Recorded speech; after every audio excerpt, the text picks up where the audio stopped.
Okay, I figured I'd give a little tour of my wood shop here since I'm starting my YouTube channel. Just installed some new lighting up in the ceiling here. Picked those up a couple weeks ago. It's my old table saw that I got from my grandfather. Got our rounding table, little bandsaw.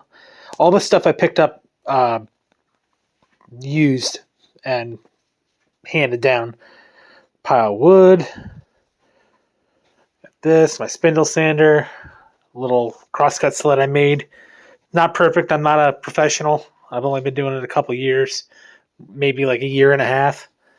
My fractal burning machine does all the lightning bolts in the wood. That's made myself. Got my planer. I also do some polished rocks as well. You might see that on the channel at some point in time. I do laser engraving, slate, and that's about it. What we're going to be making on this episode here, more than likely, is going to be a box. Now, that's what I do a lot. It's going to be a Nightmare Before Christmas box. So I've already got my wood cut out. I do all my boxes at 11 inches by right about 5 1/4 wide. I'm just going to say this now. I am not a professional. I haven't gone to any woodworking schools or anything like that. But my boxes do sell very well. I usually get anywhere from $150 to $250 for them. A lot of them are themed. I do a lot of Harry Potter boxes, Nightmare Before Christmas, Game of Thrones, things like that. So you'll see a lot of that on this channel. So I'm going to get into it. I'm going to record me doing the woodwork, cutting and doing the miters and gluing it up tonight is more than likely what we're going to do. So I don't have any professional camera equipment. This is all on my phone, so I'm sorry ahead of time. That'll build up as the channel grows, and then we'll get better filming equipment and lighting. So enjoy. We'll cut back in here in a couple minutes when I have the camera set up, and I'm going to get to work. Okay, so we're going to cut the sides now, and we're also going to start doing the ends of the box. So that's what we're going to do.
Okay, so I usually make the sides of the boxes right around 3 inches tall on the inside of the box, and then I use one of these here, one of these 11-inch long pieces as the bottom of the box, and then I'll use another one as the top.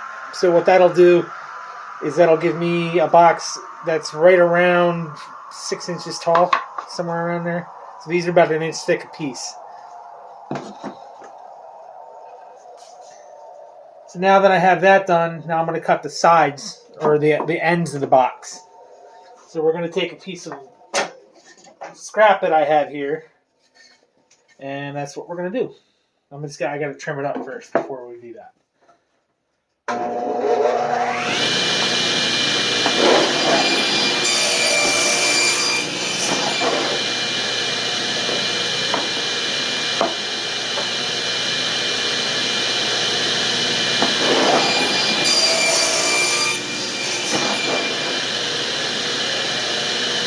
So what this is doing is making the end of the box the same height as the size of the box.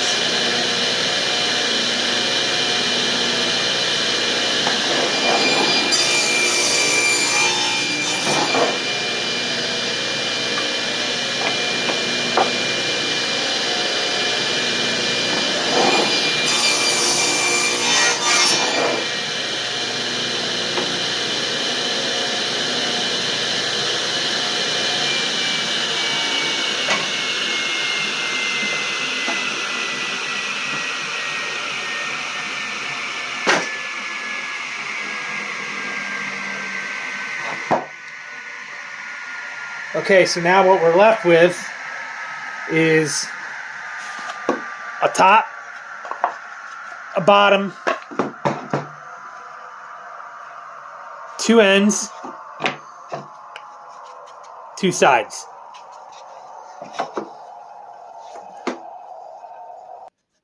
So now what we're going to do is I am going to do my method for cutting the miters on the box itself. So what we're going to do is, if you look at the piece of wood here, each end of this is going to get a 45-degree miter. So when the box is put together, you're going to have a total of, let me see, 1, 2, 3, 4, 5, 6, 7, 8 miter cuts. And then you take the top and then you glue it to the box itself, or the however you want to do it, however you want to glue it up. But we're doing a splined miter box, so this is going to end up having splines in it. And I'll go into further detail when we get to that. It's not going to be in this episode per se, but we will do it. It's going to be an ongoing process. So follow along. Give me a minute here to set up, and then we'll get going on the miter cuts.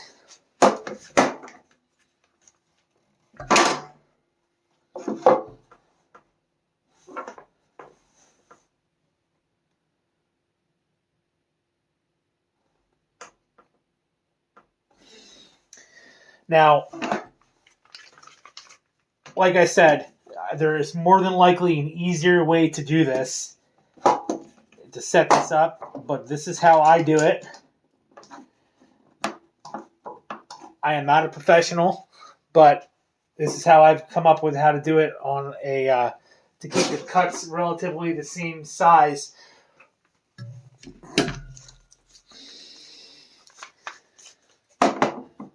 So we're going to take our end pieces here, and then we're going to set it up.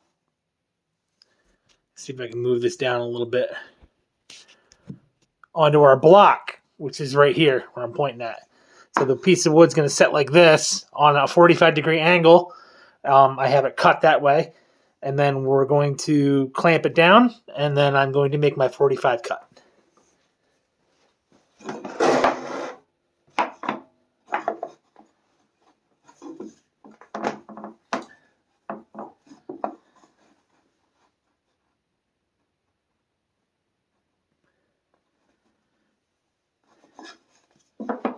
This is not where I want it. Okay, so we're going to make our 45 cut here. Okay, so we got that on our 45. And now I'm going to clamp down this piece of wood onto my sled here.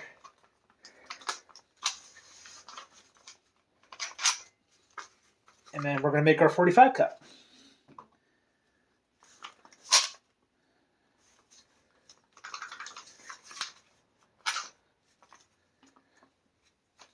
If I can ever get it on there.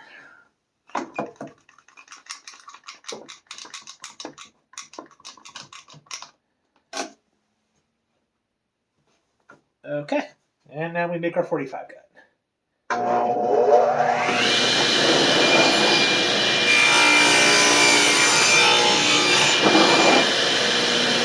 I'm going to raise the blade. There we go.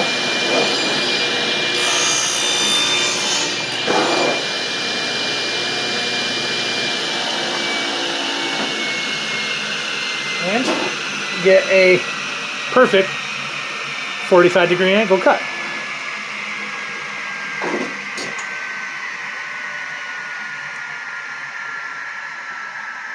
And now what we're going to do is we're going to take the piece of wood, we're going to flip it over and make the same cut on the other side of the end piece.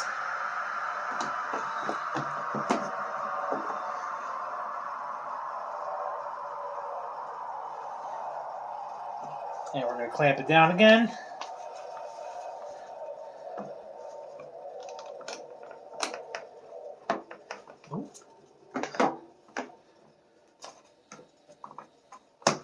It's not going as I want it to here. Bear with me a second.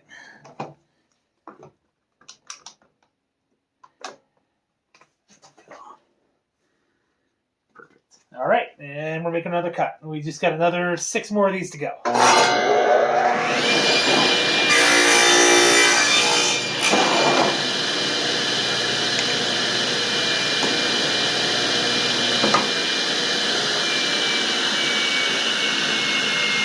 Okay, so if you look at this, this is what we're going for.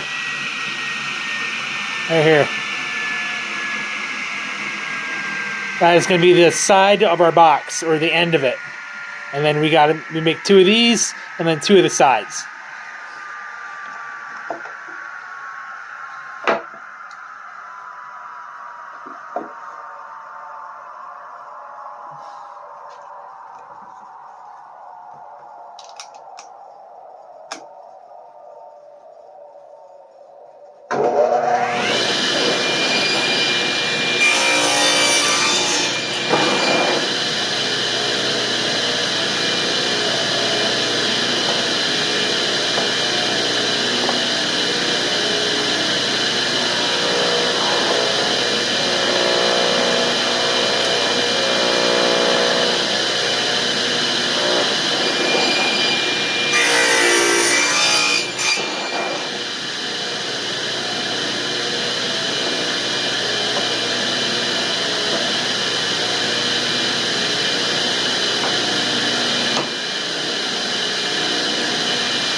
Our side.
Okay, so we cut 2 sides, 2 ends,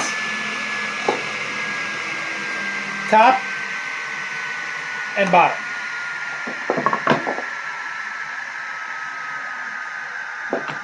Everything should be the same length, same cut. So there's our box. Somewhat, not done yet. Now comes the glue up.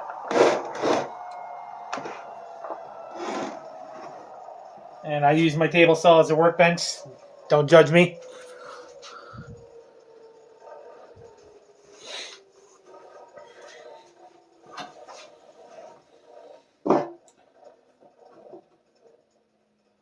So now what we're going to do is we're going to do the glue up, and we'll be right back in just a second. Okay, now you get to watch me flail and probably curse doing this, because a lot of the times, like I said, I'm not a professional, so my cuts may not be exact, but you'll see along the process here of doing this, I have my way of cheating to make things look good. So, all right, we'll get to the glue up then. I highly suggest that you guys buy one of these. This is for, I do use this for the four corners of the box. It's a cinch clamp. You pull it tight. And then I have about 4 or 5 or 6 other clamps that I will be using to clamp this thing 100% tight.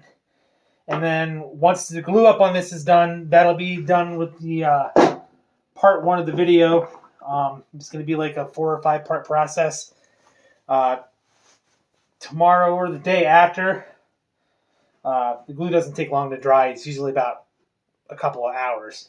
But I like to let mine dry overnight. So I'll start a project, 5 or 6 o'clock in the afternoon. I'll get it glued up. And then the next day I'll come in. I'll get it all sanded down after it's all been glued up. And then I will start the process of doing the, what are they called? The miters and the splines. So follow along with me here. Hopefully you can see everything. You should be able to here.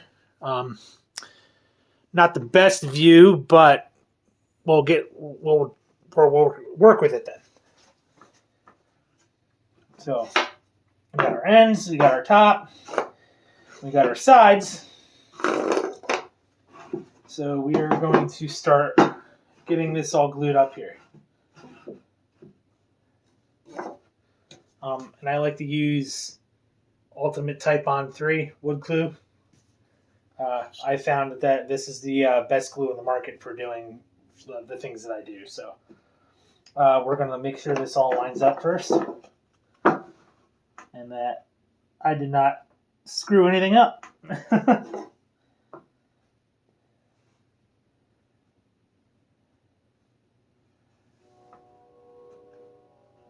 And it looks like I did a pretty decent job on the miters. Oh, this is good. Look at that. No.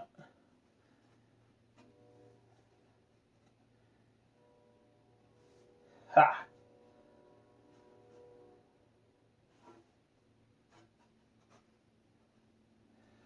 So if you can see that, that actually worked really well. So we'll get it all glued up, and then we will call it quits on this first part of the video here then. So just follow along with me, and then we'll be good.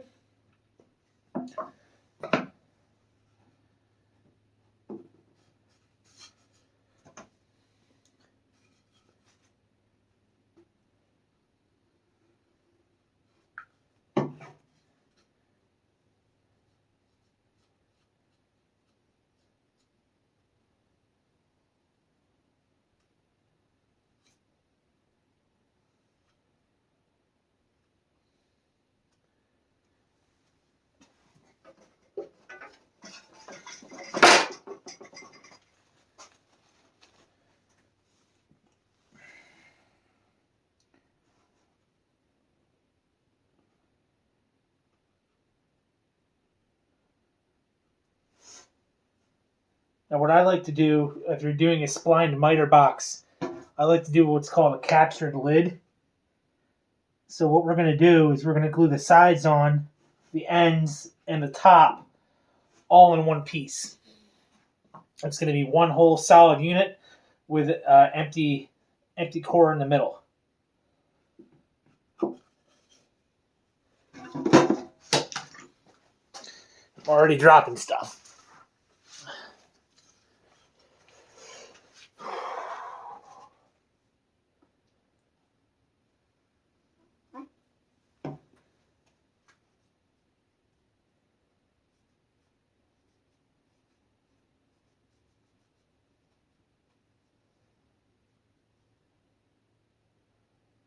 Try to go light on the glue. I like to use a fair amount, and I always like to spread it with my fingers. It gives a good even distribution. And you're going to have squeeze out regardless, but what you do with that is you can either sand it off or wipe it off with a damp rag, which is what I like to do.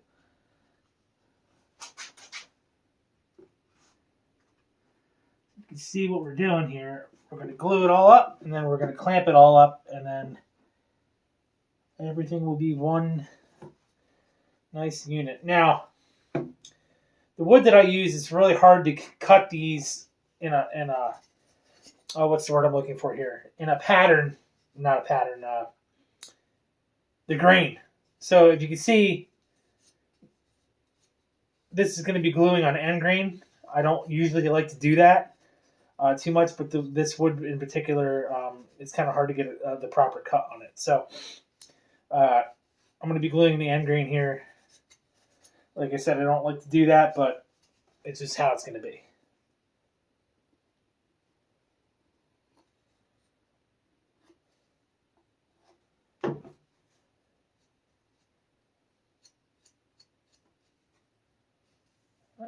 We're losing some glue.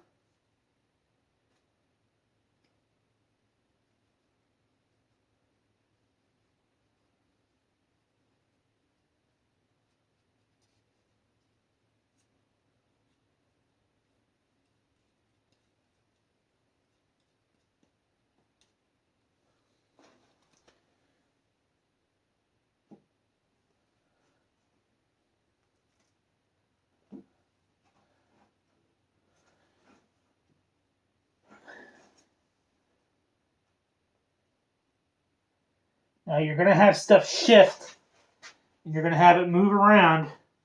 That's par for the course. What you don't want to do is have it shift and move around after it's clamped. So you're going to see me adjusting this until it's clamped, until I'm 100% satisfied with how it looks. You don't want a lot of overhang or wood not lining up properly, because that's going to be a lot of sanding to try and even it out, and then your box is not going to be square. But there are ways around that if it's not, to still make it look good. So, like I said, anybody can do this. Make a box, that is. But it takes skill to make it look decent.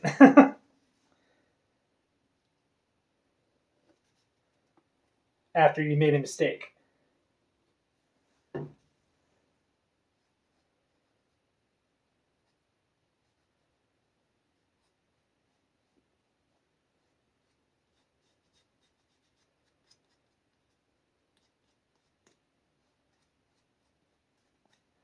That's the problem with gluing on end grain like this. It absorbs the glue like crazy. So you usually have to use a little more. You get a little more squeeze out. And sometimes that can lead to problems. Gluing on end grain is not the strongest joint, but that's what we're going to do the miters for, and the splines. The splines will give us a very, very, very solid joint.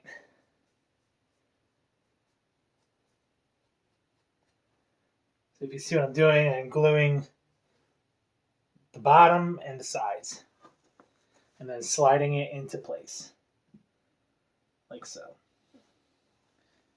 See, just like that. Don't have a lot of overhang. The ends seem to line up nicely. And this is actually pretty square. A little bit of overhang over here, but nothing that can't be sanded off or adjusted. So this is what we got so far in our box. And now what I'm going to do is I'm going to glue the lid on here. So this is going to be the top. And it doesn't matter if you got any little dings or nicks in it. A lot of that's going to get sanded out. And let's just say you got a nick like this. It's a pretty decent chunk. That's going to be taken care of when we go over to the router table after we cut the lid off. So we're going to put a nice beveled edge on this. So what I'm going to do now is I'm going to glue the top on, and then I'm going to clamp it up.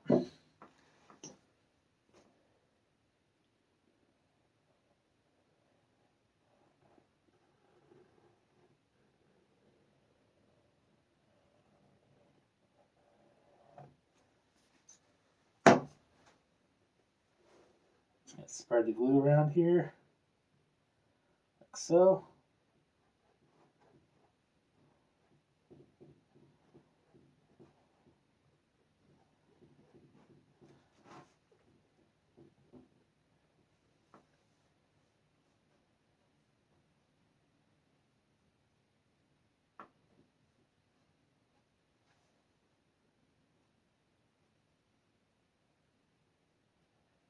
That's a lot of glue. That's a lot extra. Didn't put too much on there. We're going to take some off with our finger. That's the nice thing about wood glue. It doesn't. You can peel it off when it dries. It doesn't get on it when it's on your fingers. Don't get it on your clothes. Made that mistake.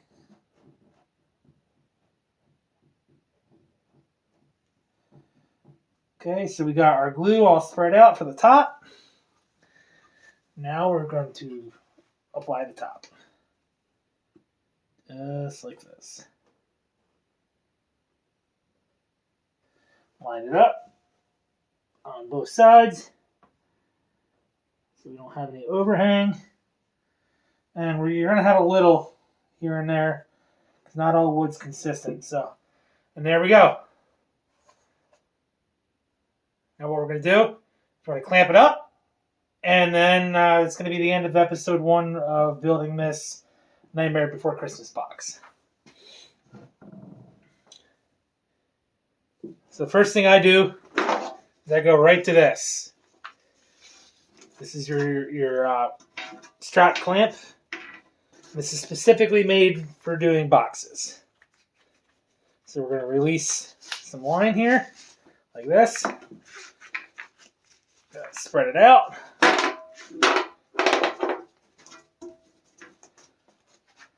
And we're going to get it on the box here.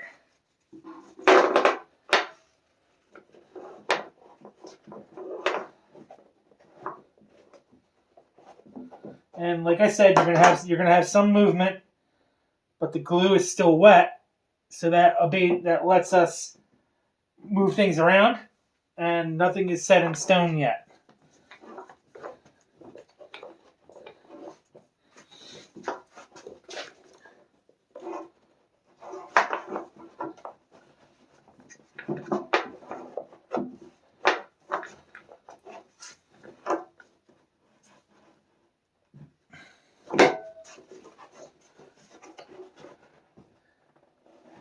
Now this does get a little bit tricky, trying to get this in the center of your sides and your ends.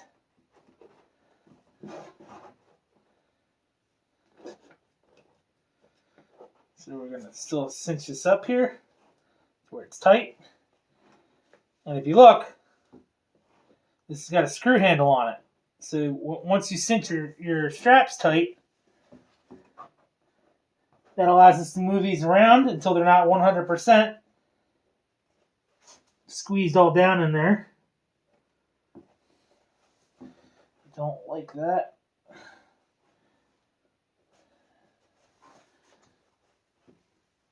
Okay. We're going to tighten this up while readjusting our top here. Got a little bit of overhang, but that's okay. That'll be trimmed up with the sander here. So, there we go. Got our clamp on.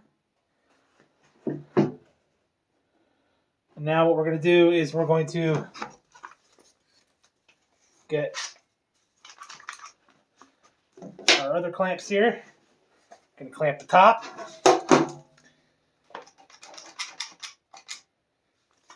I like to do it this way.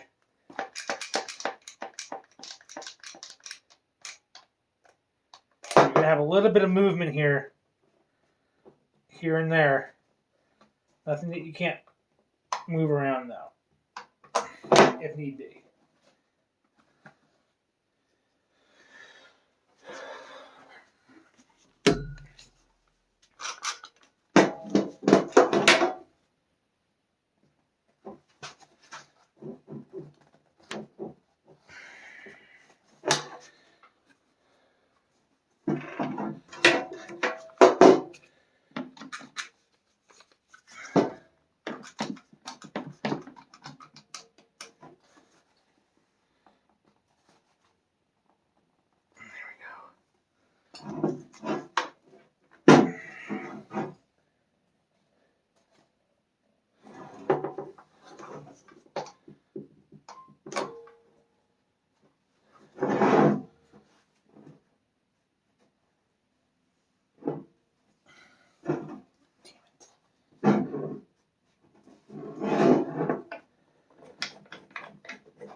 Alrighty, bear with me here.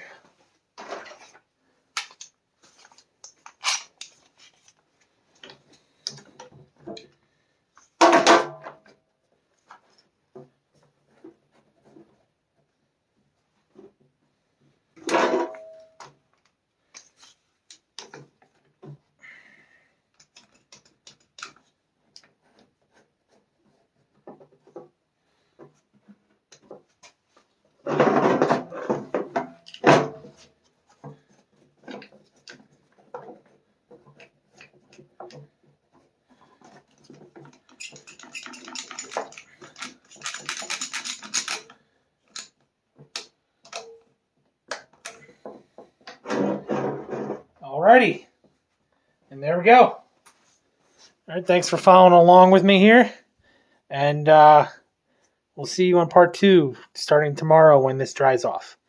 All right, from God of Thunder Woodworks, have a good night.